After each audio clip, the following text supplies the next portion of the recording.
The United States Navy spent 20 years building its submarine torpedo in secret, enveloped it in the tightest security classification the service had ever imposed, and then sent it to war in December 1941 without ever once firing a live warhead at an actual ship. For the next 21 months, American submariners shot those torpedoes at Japanese vessels and watched them sail underneath their targets, blow up too early, or slam into steel hulls and just stop. No detonation. Nothing.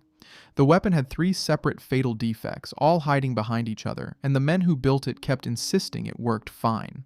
This is the Mark 14 torpedo, and the story of what it did to the American submarine campaign in the Pacific is, by almost any measure, one of the worst weapons failures of the entire Second World War. Let me put this in context. After Pearl Harbor, the Navy authorized unrestricted submarine warfare against Japan immediately. The plan was straightforward: strangle Japan's merchant fleet, cut the home islands off from oil, rubber, steel, food. American submarines were supposed to do to Japan what German U-boats had nearly done to Britain in the First World War. The U.S. had the boats, the crews, and the torpedoes to make it work. Except the torpedoes were broken. All of them. And it took almost 2 years of combat, with submariners risking their lives on every patrol, for the Navy to fully admit it. To understand how the Navy managed to send its entire submarine force into a world war armed with a weapon that had never been proven against a real target, you have to go back to the 1920s in a place called Newport, Rhode Island. After the First World War, Congress made the Naval Torpedo Station at Newport the sole facility responsible for designing, building, developing, and testing every torpedo in the American arsenal. No competitor, no independent lab, checking Newport's homework. Earlier experiments with private manufacturers like E.W. Bliss and a government station at Alexandria, Virginia had produced chronic supply problems and enough headaches that Congress just gave the entire job to one shop. Newport had about 3,000 workers running 3 shifts by 1937, and they were producing roughly 1.5 torpedoes per day. That pace barely kept the fleet supplied during peacetime. When war came, the Navy faced both a quality problem and a quantity problem, and the quality issue was far worse than anyone in Washington understood. Think about what that monopoly meant in practice. If you were an engineer at Newport and you believed a torpedo design had a flaw, who would you tell? Your boss was the same person who approved the design. His boss was in the same bureau. There was no rival laboratory to produce a competing analysis, no independent test range to get a second opinion, no institutional incentive to find mistakes. The culture rewarded confidence in the product, not skepticism about it. And because torpedoes fell under heavy security classification, outside expertise was locked out by definition. Interwar budgets were thin and torpedoes were expensive. A single Mark 14 cost around $10,000 in early 1930s money, which is over $200,000 in current prices. You can see where this goes. Nobody wanted to blow them up in tests. Congress didn't want to fund destructive testing. The Bureau of Ordnance didn't push back. Newport ran exercise shots with lightweight dummy warheads, measured trajectories, and depths with instruments, and assumed the live rounds would behave identically. That assumption was wrong. Nobody tested it because nobody wanted to pay to find out. And because Newport was the only institution in the country doing this work, there was no outside voice asking inconvenient questions about whether the test conditions matched reality. Formal design work on the Mark 14 started in January 1931 with a development budget of about $143,000. The torpedo itself was a serious piece of machinery, 20 feet 6 inches long, roughly 3,200 pounds, carrying a 643-pound Torpex warhead. Torpex was considerably more energetic than standard TNT, so on paper the Mark 14 packed enormous force. Propulsion came from a wet heater steam turbine burning alcohol fuel and compressed air.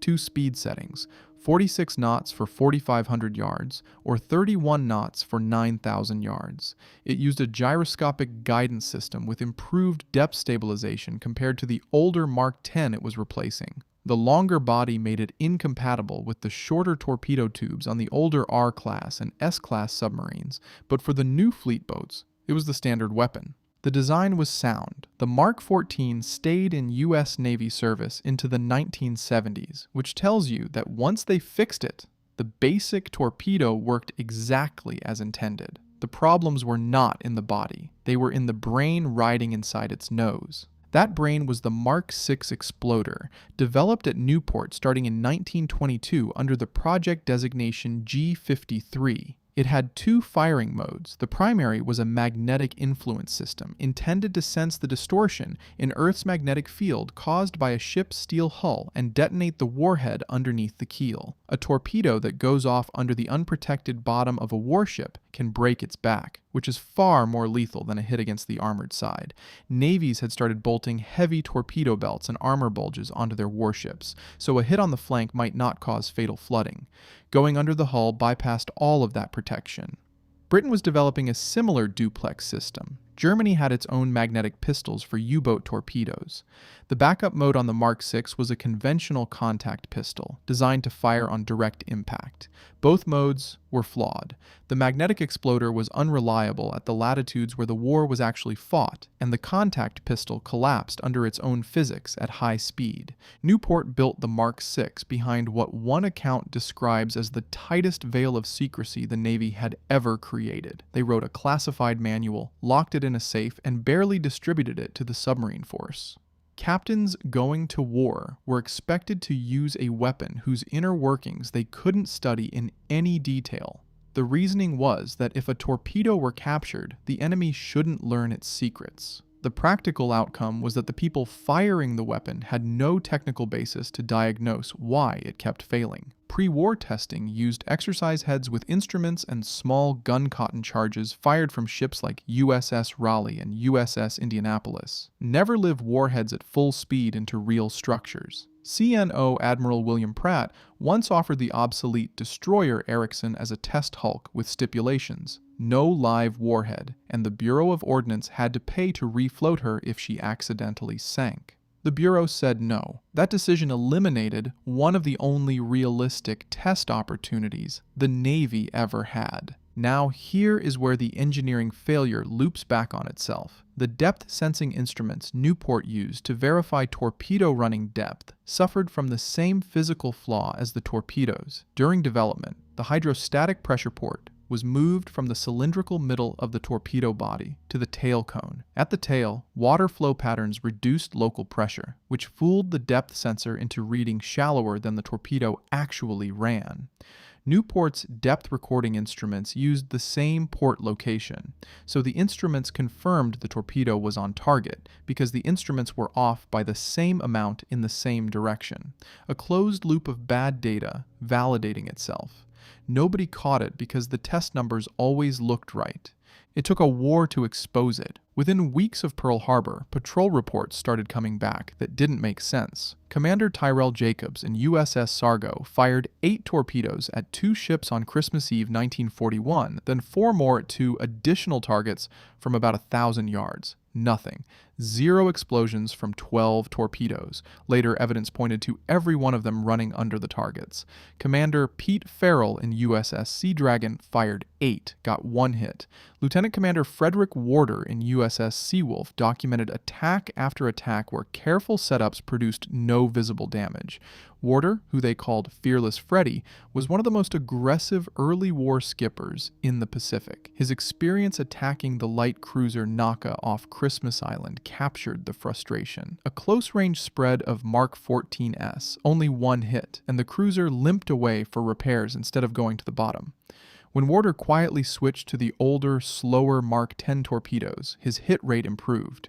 Seawolf's crew could hear explosions at sea without seeing ships sink. They were firing a weapon that made noise without causing damage. Warder's attack on Naka illustrated something that drove submarine commanders to genuine despair.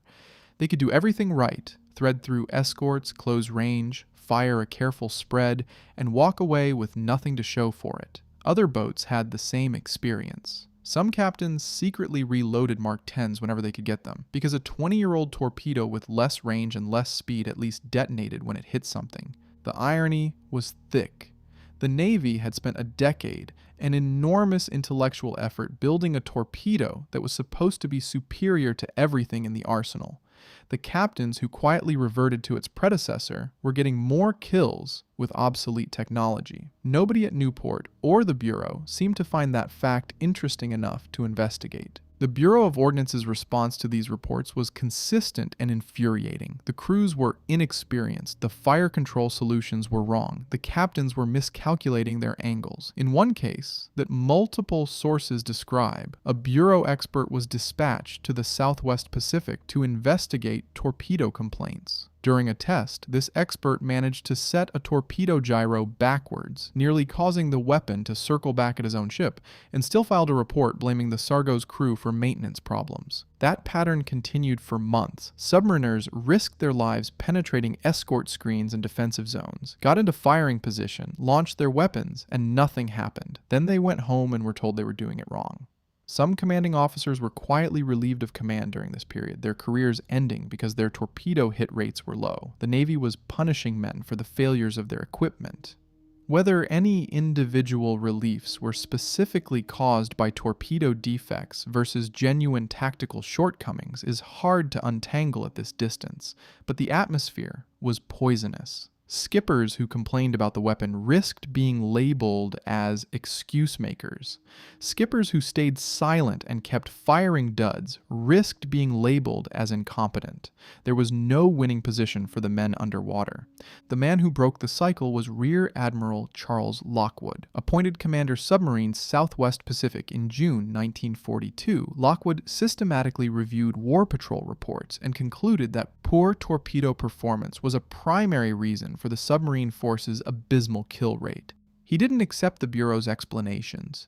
He talked to his skippers, listened to what they described, and concluded that either dozens of competent submarine commanders had simultaneously forgotten how to aim, or the weapon was defective. Lockwood chose to believe his people over the bureaucracy. After getting a curt reply from the Bureau confirming they hadn't recently retested the Mark 14, he did something that should have been routine but was in fact borderline insubordinate. He ordered his own unauthorized depth running tests. After proving the depth defect with the Frenchman Bay net tests, Lockwood traveled to Washington to argue his case directly with the Bureau and the CNO when a Bureau officer complained that Lockwood's statements were going to get the Bureau off its duff. Lockwood replied that if so, his trip would not have been wasted. The man had a reputation for this kind of bluntness. Modern accounts of the scandal tend to center on Lockwood as something close to a lone crusader willing to burn his career to protect his crews. That characterization probably overstates it. He had support from King and eventually from Nimitz, but the unauthorized tests, the defiance of official channels, and the sheer persistence of his complaints over months of institutional resistance are hard to overstate. On June 20th, 1942, USS Skipjack fired a Mark 14 with an exercise head through a 500-foot fishing net strung at measured depths in Frenchman Bay, near Albany, Western Australia. Torpedo set to run at 10 feet. It cut the net at 25. The next day, James Fife Jr. supervised additional shots. 3 torpedoes set for 10 feet struck the net at around 21 feet. Average error, about 11 feet deeper than the dial setting. Lockwood reported the findings to Washington. The Bureau dismissed the net method as not scientifically valid and blamed submarine trim. CNO Admiral Ernest King, who was hearing parallel complaints from the destroyer community about the Mark 15 torpedo that shared the same Mark 6 exploder, ordered the Bureau to run its own tests. On August 1st, 1942, the Bureau of Ordnance admitted the Mark 14 ran too deep. 6 weeks later, they formally acknowledged the depth control mechanism had been improperly designed and tested. The engineering causes were simple once anyone bothered to investigate. Exercise warheads were lighter and more buoyant than live ones, so the torpedo's handling and testing didn't match combat configuration. The pressure port on the tail cone read low because of flow dynamics. The recording instruments had the same port, so every calibration check confirmed a false reading. 3 errors, all connected, all invisible because the test environment didn't replicate the operational environment. The depth sensor was eventually relocated to the middle of the torpedo body during redesign work in the second half of 1943, which solved the problem properly. In the meantime, submarine captains set their torpedoes to 0 depth and accepted the risk of broaching at the surface or skimming dangerously close to it. Not ideal, but better than watching every shot disappear under the target. Fixing the depth problem, though, was like pulling a thread on a sweater. With torpedoes now running closer to the correct depth, the magnetic influence exploder had ships within its detection range for the first time in many engagements. Before the depth fix, torpedoes running 11 feet too deep were often passing below the magnetic detection zone entirely, so the magnetic exploder never got the chance to malfunction. Now it did. Premature explosions spiked. The Mark VI magnetic feature had been calibrated in the North Atlantic near Newport. The war was in the Western Pacific, at entirely different magnetic latitudes. The Bureau's own internal analysis later acknowledged the Mark VI was less reliable at low latitudes, and by 1943 they were advising against using it below 30 degrees south and recommending greater arming distances of around 700 yards instead of 450. None of that guidance had been communicated to the fleet before the war started. Bureau statistics claimed a premature detonation rate of about 2%. Submarine captains estimated closer to 10%, and in certain engagements, far worse. The worst examples involve aircraft carriers. On April 9, 1943, USS Tunney under Lieutenant Commander John Scott achieved a textbook firing position against a Japanese carrier task force, including the carriers Hiyo, Junyo, and Taiyo. From about 800 to 1,000 yards, Scott fired a total of 10 torpedoes at the carriers. His crew heard 4 explosions from the first salvo and 3 from the second. 7 detonations.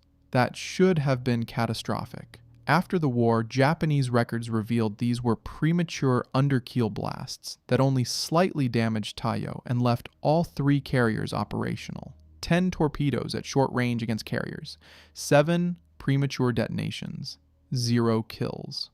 The following day, USS Pompano attacked the carrier Shokaku with 6 torpedoes and observed at least 3 premature explosions with 0 damage to the target. Aircraft carriers, within torpedo range, dead to rights, and the weapons self-destructed before they could do any real harm. Consider what those 2 days cost. Carrier flight decks were the scarcest and most valuable targets in the Pacific. Sinking even one of those 3 carriers in April 1943 would have forced Japan to reorganize its naval air operations months before the great carrier battles of 1944. 2 or 3 sinkings would have shifted the strategic balance of the entire Central Pacific campaign. Submarine commanders spent entire war patrols hoping for a shot at a carrier, and most never got one. Scott had the shot. His tactics were sound. His torpedoes betrayed him. Other boats, including USS Wahoo and USS Trigger, documented the same frustrating pattern throughout 1942 and early 1943.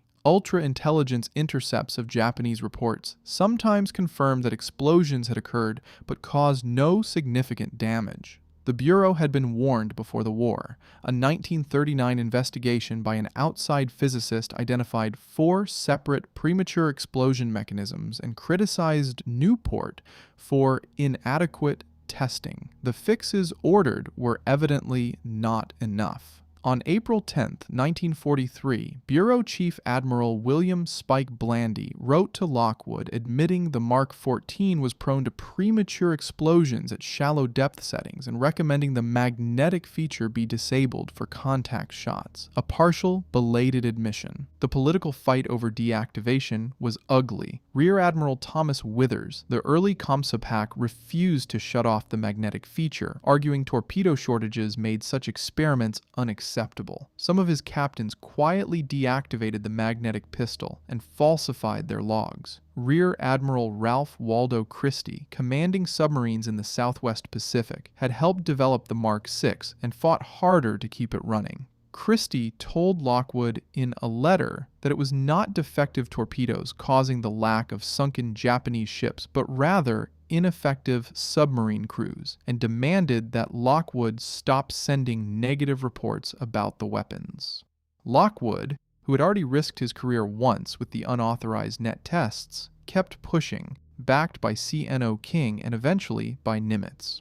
On June 24, 1943, SINCPAC Chester Nimitz ordered all Pacific Fleet submarines to deactivate the magnetic influence exploder and rely on contact detonation only. Christie initially refused to comply in his area, and kept using the magnetic feature until Admiral Thomas Kincaid replaced his superior and ordered deactivation later that year. Once the magnetic feature was off across the fleet, premature detonations vanished. That was the good news. The bad news was that a third defect now stepped into plain sight. The premature explosions had been masking it. The contact pistol itself was broken. This part is worth slowing down for, because the engineering is both simple and maddening. The firing pin in the Mark VI contact exploder moved perpendicular to the torpedo's direction of travel. On impact, the sudden deceleration was supposed to let the pin slide sideways along its guide track and strike the detonator. In the older Mark X torpedo, running at about 30 knots, this worked. Newport engineers had strengthened the firing spring for those lower speed impacts. Nobody at Newport ever ran a full-speed live warhead impact test for the 46-knot Mark XIV. At that speed, a direct 90-degree hit on a ship's hull generated deceleration forces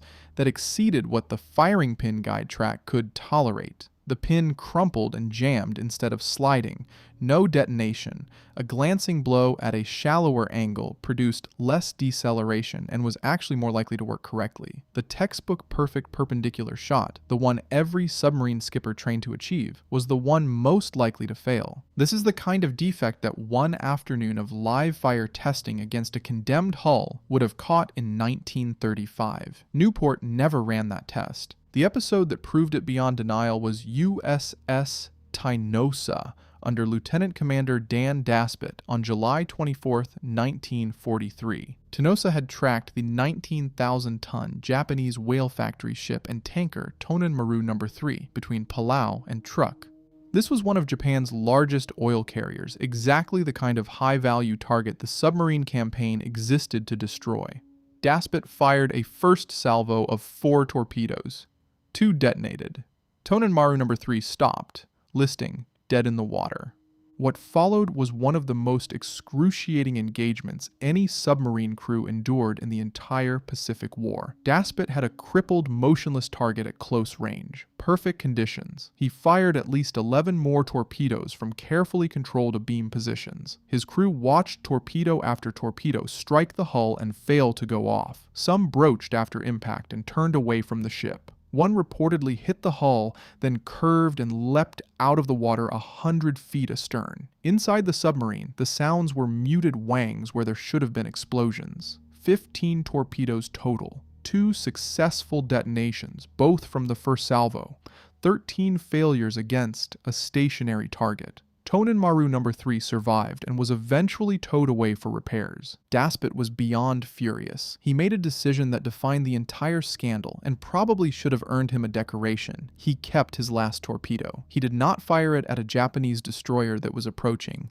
He brought it back to Pearl Harbor as physical evidence, submitted exhaustive patrol documentation, and handed the unfired weapon over for examination.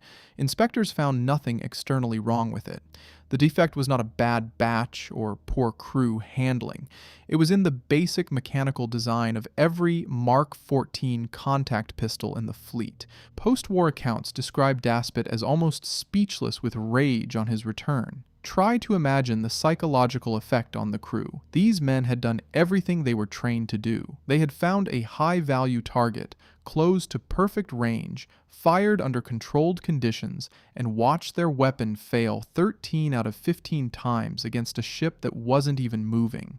For submarine crews across the Pacific, repeated torpedo failures weren't just tactical setbacks. They felt like a betrayal. Men were penetrating Japanese defensive screens, accepting depth charge attacks, living inside steel tubes for weeks at a stretch, and their institution couldn't give them a weapon that worked. Confidence in the Mark XIV was gutted by mid-1943, and it had to be rebuilt from scratch after the contact pistol was fixed. This time, Lockwood ordered the destructive tests that peacetime had refused. Starting August 31, 1943, gunnery and torpedo officer Art Taylor, working with officers including Charles Swede Mommsen, fired live war shots into the sea cliffs of Kahulawe Island in Hawaii. Many torpedoes that struck the rock face squarely did not explode.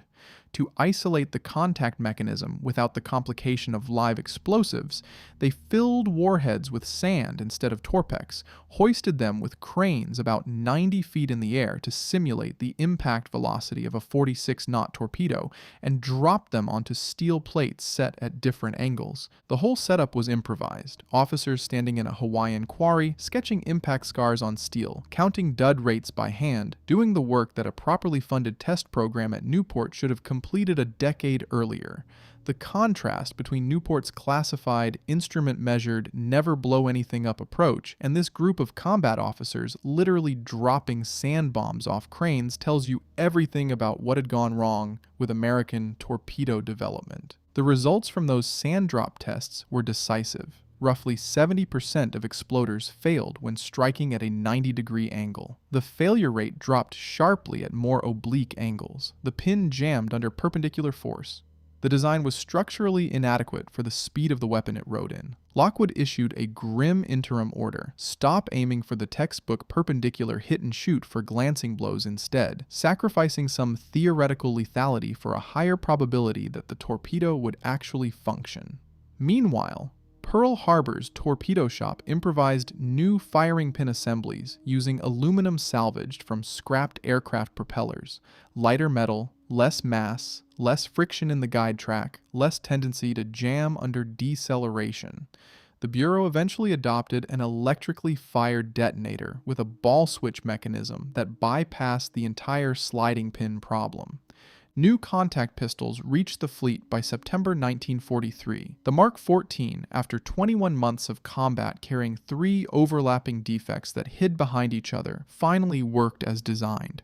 What happened next showed just how much had been wasted. U.S. submarine sinkings of Japanese shipping climbed fast. According to the Joint Army-Navy Assessment Committee, American submarines ultimately sank about 201 Japanese naval vessels and 1,113 merchant ships for a combined total of roughly 5.3 million tons of shipping. That was about 54.6% of all Japanese vessel losses in the war. The submarine force, roughly 2% of Navy personnel, accounted for more than half of Japan's total maritime destruction. Japan's own post-war government admitted that loss of shipping was among the greatest causes of their defeat. Historian Clay Blair judged the torpedo scandal lengthened the Pacific War by many, many months. During 1942 and the first half of 1943, Japan was still consolidating, still building its defensive perimeter, and its merchant fleet was large enough to sustain the empire's economy and military operations. American submarines had the boats, the positions, and the targets to do catastrophic damage during that window.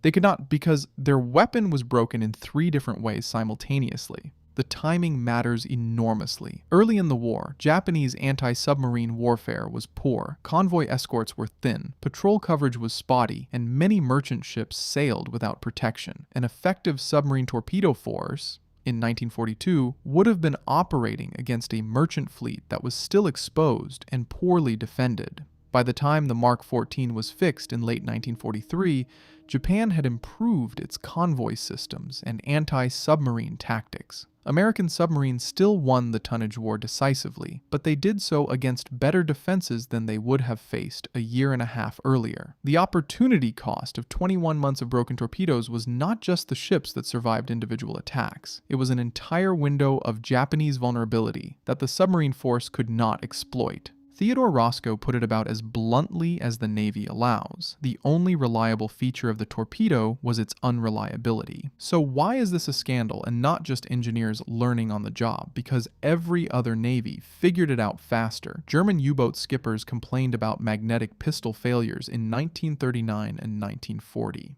Donitz pulled the magnetic detonators and went contact only within months. The British did roughly the same thing with their own bad systems.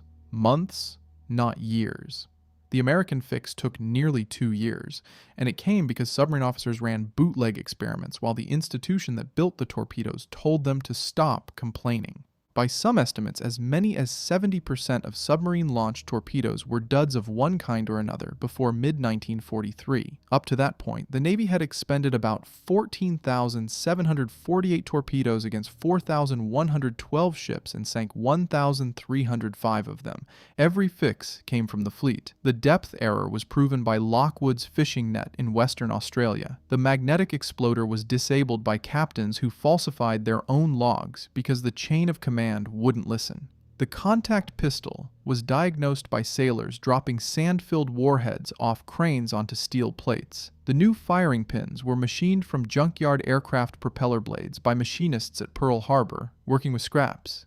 There was even a fourth problem that never fully went away: circular runs. Some torpedoes failed to straighten their gyros after launch and looped back toward their own submarine. The Mark 14 and its successor, the Mark 18, both exhibited this behavior, and at least a few American submarines were likely lost to their own weapons. Surface-launched Mark 15 torpedoes eventually received anti-circular run collars, but the submarine variants were never completely cured of the issue. When your torpedo might not run straight, might not run at the right depth, might explode early, and might not explode at all, the phrase weapon system failure barely covers it. The Bureau of Ordnance designed the weapon, tested it under conditions that did not resemble actual combat, classified the results so no one could challenge them, dismissed 2 years of field reports as crew incompetence, and in at least one documented case sent an investigator to the fleet who nearly torpedoed his own ship and still blamed the operators. A 1996 technical review concluded that weapon design, organizational structure, secrecy, and resource constraints all reinforced each other to create the scandal with no single cause, but many factors locking into place. The Mark 14 went on to become a reliable torpedo. It served for decades. The Japanese, incidentally, had taken a different path with the Type 93 Long Lance, chasing high performance with conventional contact-only detonation. They never suffered a comparable torpedo scandal in their submarine force. The American gamble on magnetic influence technology backfired not because the concept was wrong, but because nobody was willing to spend the money and sacrifice the ships necessary to test it honestly before sending it to war. The last image worth keeping is Dan Daspit sailing back to Pearl Harbor with one unfired torpedo racked in its tube, choosing evidence over another shot at the enemy because he had realized that his real fight was with his own Navy's weapons bureaucracy. 13 duds out of 15 against a stationary ship at point-blank range. That is how the Mark 14 torpedo scandal ends, not with a policy memo, with a crew counting failures in the water while a 19,000-ton target sat there and refused to sink.